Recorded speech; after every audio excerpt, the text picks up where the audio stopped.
সুন্দরবন জঙ্গলে বসন্তকাল চলছিল। সব পাখি জীবজন্তু হাসি খুশিতে বসবাস করতেছিল। নীল পাখি তার স্বামীর সঙ্গে বাসায় বসেছিল। এমন সময় একটি হাতি আর একটি বাজ পাখি তাদের কাছে আসে। আরে, এই হাতিটি কোথা থেকে চলে এলো? আমাদের জঙ্গলে তো কোনো হাতি নেই, তাহলে এই হাতি কোথা থেকে এলো? মতি, এই সেই নীল পাখি। ও, এই হচ্ছে সেই নীল পাখি। এই বলে মতি গাছটি ছুঁড়ে করে ধাক্কা দিতে থাকে। আরে হাতি, তুমি এমন করছো কেন? আমি তোমার কি ক্ষতি করেছি? মতি হাতি ধাক্কা মেরে মেরে গাছটি ফেলে দেয় আর নীল পাখির বাসাকে পা দিয়ে চেপে ভেঙে দিল। এটা তুমি কি করলে আমার সঙ্গে, দুষ্টু হাতি? আমার বাসা ভেঙে তোমার কি লাভ হলো? আমি তোমাকে পরিষ্কার বলে দিচ্ছি, তুমি এখনই আমাদের জঙ্গল থেকে চলে যাও। তোমার জন্য জঙ্গলবাসীদের ভীষণ অসুবিধা হচ্ছে। ঠিক তখনই তোতা, পায়রা আর কাক চলে আসে তাদের কাছে। হাতি, তুমি আমাদেরকে বলো, নীল পাখি তোমার কি ক্ষতি করেছে যে তুমি ওদের বাসা ছাড়ার কথা বলছো? নীল পাখিকে ধরবার জন্য দূর দূর থেকে শিকারীরা ধরতে আসে, আর তার কারণ নীল পাখি শহরে অনেক টাকায় বিক্রি হয়। যখনই কোনো শিকারী নীল পাখিকে ধরতে আসে, তখনই শিকারীরা এই জঙ্গলে রয়ে যায় আর অন্য জানোয়ারদের শিকার করে। এই সব শুধু নীল পাখির জন্যই হয়। এই জন্য আমাদের রাজা নীল পাখিকে জঙ্গল থেকে তাড়ানোর হুকুম করেছে। আর তুমি না থাকলে আর কোনো শিকারী আর আসবে না, তাহলে অন্য জীবজন্তুরাও বেঁচে যাবে। তুমি এখনই চলে যাও এই জঙ্গল ছেড়ে। এইসব কথা শুনে সব পাখিরা অনেক দুঃখ পায় আর নীল পাখি কান্না করতে থাকে। আমি সব দিন এই জঙ্গলে ঘুরবো আর দেখবো তুমি আমাদের এই জঙ্গলে এসেছো নাকি।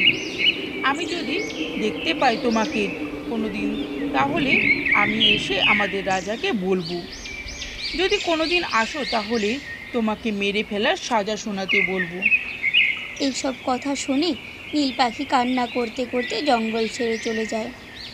কিছুদিন কেটে যায় আর সব কিছু স্বাভাবিক হয়ে যায়।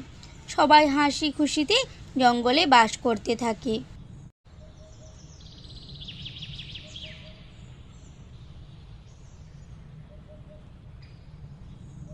আজকে অনেক খাবার খেয়ে নিয়েছি, এখন একটু আরাম করতে হবে। ঠিক তখনই একটা ছোট্ট পাখি তার পিঠে এসে বসলো। হাতিটি কিছুই বুঝতে পারলো না। ছোট পাখিটি তার মুখ দিয়ে হাতিকে কামড় দিল, আর হাতির পুরো শরীর যন্ত্রণা করতে লাগলো। আরে বাপরে, কি হলো? আমার এত শরীর যন্ত্রণা করছে কেন? মনে হচ্ছে যেন 100 সিরিঞ্জ আমার শরীরে বেঁধে দিয়েছে। ছোট পাখি তার কাজ করে ওখান থেকে চলে যায়। কিছুক্ষণ পরে একটি ভালুক ওখান দিয়ে যাচ্ছিল। হাতি যন্ত্রণায় কষ্ট পেতে দেখে সে ছুটে ছুটে হাতির কাছে যায়। আরে মতি হাতি, কি হয়েছে তোমার? মনে হচ্ছে তোমার শরীর খারাপ, আর তোমার পিঠ কেন এমন নীল হয়ে যাচ্ছে? তুমি কোনো বিষ জাতীয় খাবার খেয়েছো নাকি? না বন্ধু, আমি তো এমন কিছুই খাবার খাইনি। তুমি একটু থামো, আমি এখনই সিংহ রাজাকে ডেকে আনছি, যদি তোমার এই ব্যাপারে কিছু বলতে পারে। এই বলে ভালুক ওখান থেকে যেতে লাগলো।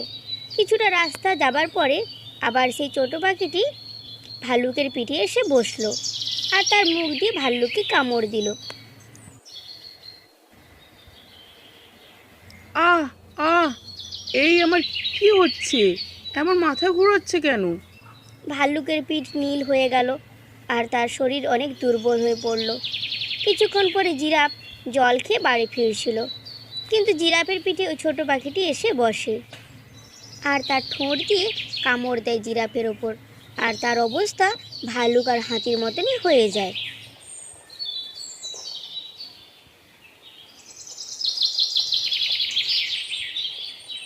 আস্তে আস্তে বাঘিরা, হরিণ, বাজ সবাইকে ওই ছোট পাখি কামড় দেয় আর সবাইকে মতি হাতি ও ভালুকের মতন করে দেয়। এদের এমন অবস্থা দেখে বাকি সব জানোয়াররা ভয়ে ভয়ে থাকে।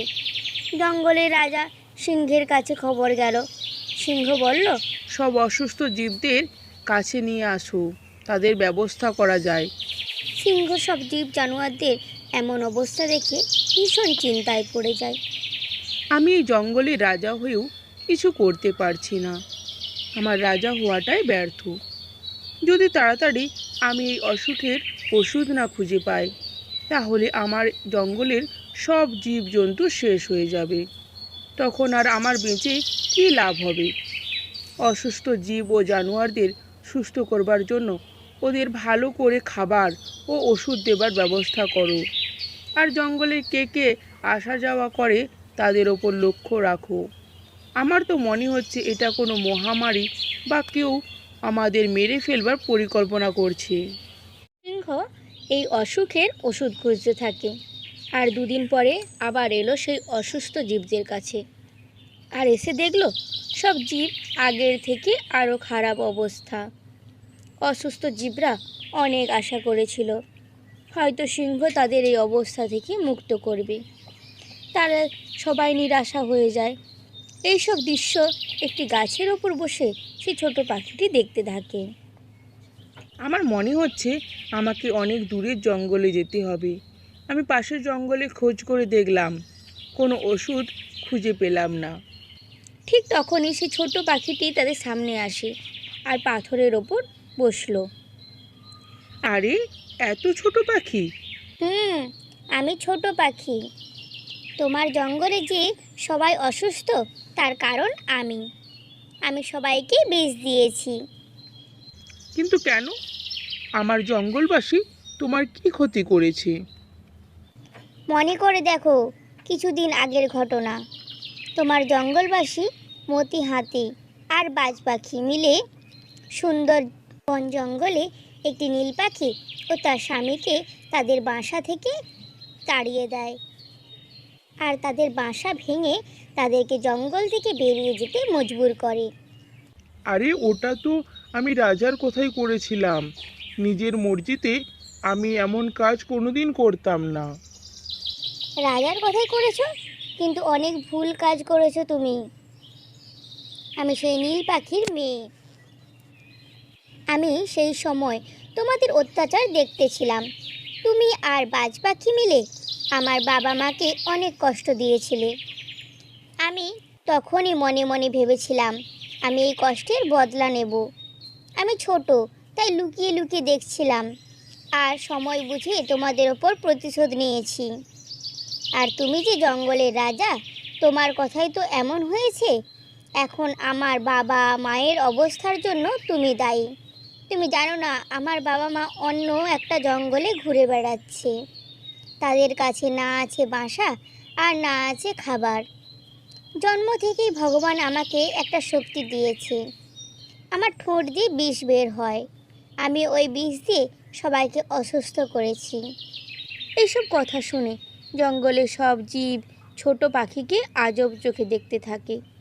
কিছুক্ষণ পরে সিংহ বলল, তোমার বাবা মাকে জঙ্গল থেকে বের করবার হুকুম আমার ছোট ভাই দিয়েছিল। তারপরে আমি তোমার বাবা মার এই ঘটনা শুনে আমার ভাইকে জঙ্গল থেকে তাড়িয়ে দিয়েছি। আর তখন থেকেই আমি রাজা হয়ে রাজ করছি। তোমার বাবা মার এই কষ্টের জন্য আমি আগেই আমার ভাইকে শাস্তি দিয়ে দিয়েছি। এই কথা শুনে ছোট পাখি অনেক দুঃখ পায়। ক্ষমা করে দাও। প্রতিশোধের নেশায় আমার মাথায় কিছুই ছিল না। আমি সব ভুলেই গিয়েছিলাম। ঠিক আছে, এবার বলো তোমার বিষের প্রভাব এই সব জীবদের ওপর কি করলে কম হবে? এর ওষুধ আমার মায়ের কাছে আছে। মা তার ঠোঁট লাগালে সব জীবেরা আমার এই বিষ থেকে মুক্ত হয়ে যাবে আর সবাই ঠিক হয়ে যাবে। থামো, আমি এখনই আমার মাকে ডেকে আনছি। 2 ঘন্টা পরে ছোট পাখি তার মা আর বাবাকে সঙ্গে করে নিয়ে চলে আসে। নীল পাখি, আমি তোমার কাছে ক্ষমা চাইছি আমার এই ভাইয়ের জন্য। তুমি দয়া করে আমার জঙ্গলবাসীদের বিষ থেকে মুক্ত করে দাও। এরপর নীল পাখি তার ঠোঁট স্পর্শ করে সব অসুস্থ জীবদের গায়ে, আর সব জীব আস্তে আস্তে ঠিক হয়ে যায়। সবাই সুস্থ হওয়াতে অনেক খুশি হয়ে যায়। নীল পাখি, আমরা তোমার বাসা ভেঙেছিলাম, আর আমরাই তোমার বাসা বানিয়ে দেব। তুমি তোমার স্বামী আর সন্তানকে নিয়ে এই জঙ্গলে থাকবে। কি ঠিক আছে তো এবার, ছোট পাখি? ছোট পাখি অনেক খুশি হয়ে বলল, তোমার মতো রাজা প্রজার হয়ে থাকতে পারলে আমরা অনেক খুশি হব।